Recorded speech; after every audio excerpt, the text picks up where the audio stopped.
শুভ সকাল বন্ধুরা, আজ হলো 3 ডিসেম্বর, বাংলা 17 অগ্রহায়ণ মঙ্গলবার। আজকের সকালের বিশেষ গুরুত্বপূর্ণ সংবাদগুলি হলো: আজ থেকে আংশিকভাবে বন্ধ বরাক মেঘালয়ের সড়ক। বরাক থেকে গুয়াহাটিতে রেলপথের মেগা ব্লকের পর এবার সড়ক পথেও আজ সকাল 9টা থেকে 3টা পর্যন্ত বন্ধ থাকবে কালাইন জুয়াই রোড।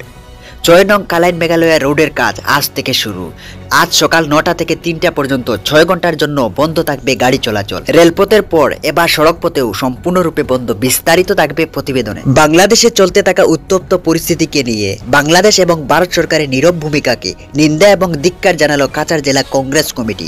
অনুষ্ঠিত করলো এক বিশাল প্রতিবাদ মিছিল। বিস্তারিত থাকবে প্রতিবেদনে। গতকাল কাছাড় পুলিশ ইয়াবা ট্যাবলেট সহ জব্দ করলো 2টি গাড়ি এবং গ্রেপ্তার করলো এক ব্যক্তিকে। বিস্তারিত থাকবে প্রতিবেদনে। বিস্তারিত প্রতিবেদনে যাওয়ার আগে সাবস্ক্রাইব করে নিন। বাংলাদেশে ধর্মীয় সংখ্যালঘুদের প্রতি অসহিষ্ণুতা বৃদ্ধির অভিযোগে উদ্বেগ প্রকাশ করতে কাছাড় জেলা কংগ্রেস কমিটি সোমবার শিলচরে একটি প্রতিবাদ সমাবেশ করেছে।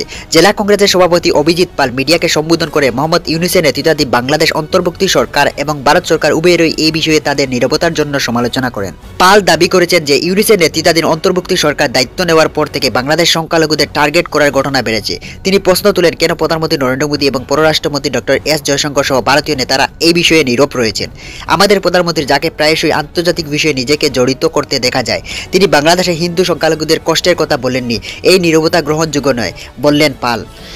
জেলা কংগ্রেস কমিটি দ্বারা আয়োজিত এই সমাবেশ অংশগ্রহণকারীরা সংখ্যালঘুদের প্রতি আচরণের সমালোচনা করেন। বাংলাদেশ সরকার হায় হায় এবং ইউনূস সরকার মুদ্রাবাদ এর মতো স্লোগান দেয়। বিক্ষোভকারীরা তাদের নিষ্ক্রিয়তার জন্য প্রধানমন্ত্রী মোদী এবং ডক্টর জয়শঙ্করের প্রতি তাদের অসন্তোষ প্রকাশ করেছেন। যেখানে বিক্ষোভকারীরা সমস্যাটির সমাধানে সরকারের ব্যর্থতার সাথে তাদের অসন্তোষের প্রতীক হিসাবে বাংলাদেশের তত্ত্বাবধায়ক প্রধানমন্ত্রী মোহাম্মদ ইউনূস এবং ভারতের পররাষ্ট্রমন্ত্রী ডক্টর এস জয়শঙ্করের কুশপুত্তলিকা দাহন করে শিলচরে ইন্দিরা ভবন থেকে মিছিলটি ক্ষুদিরাম মূর্তির দিকে যাওয়া হয়। গোয়েন্দা তথ্যের ভিত্তিতে গতকাল কাছাড় পুলিশ শিলচরে একটি বিশেষ অভিযান পরিচালনা করে 2টি গাড়ি আটক করেছে এবং একজন ব্যক্তিকে গ্রেপ্তার করেছে। অনুসন্ধানের ফলে পুলিশ 1,20,000 ইয়াবা ট্যাবলেট সম্বলিত 12টি প্যাকেট উদ্ধার করেছে এবং যার বাজার মূল্য 36 কোটি টাকা বলে ধারণা করা হচ্ছে। পুলিশ আলুভর্তি 2টি লরির মধ্যে অভিযান চালিয়ে ইয়াবা ট্যাবলেট উদ্ধার করতে সক্ষম হয়। আজ 3 ডিসেম্বর থেকে আসাম মেঘালয় 6 নং জাতীয় সড়কের লুমসুলুং ও মালিডোর রাস্তা দ্রুত কাজের জন্য প্রতিদিন সকাল 9টা থেকে বিকাল 3টা পর্যন্ত সকল হালকা ও ভারী যানবাহন চলাচল সম্পূর্ণরূপে নিষিদ্ধ।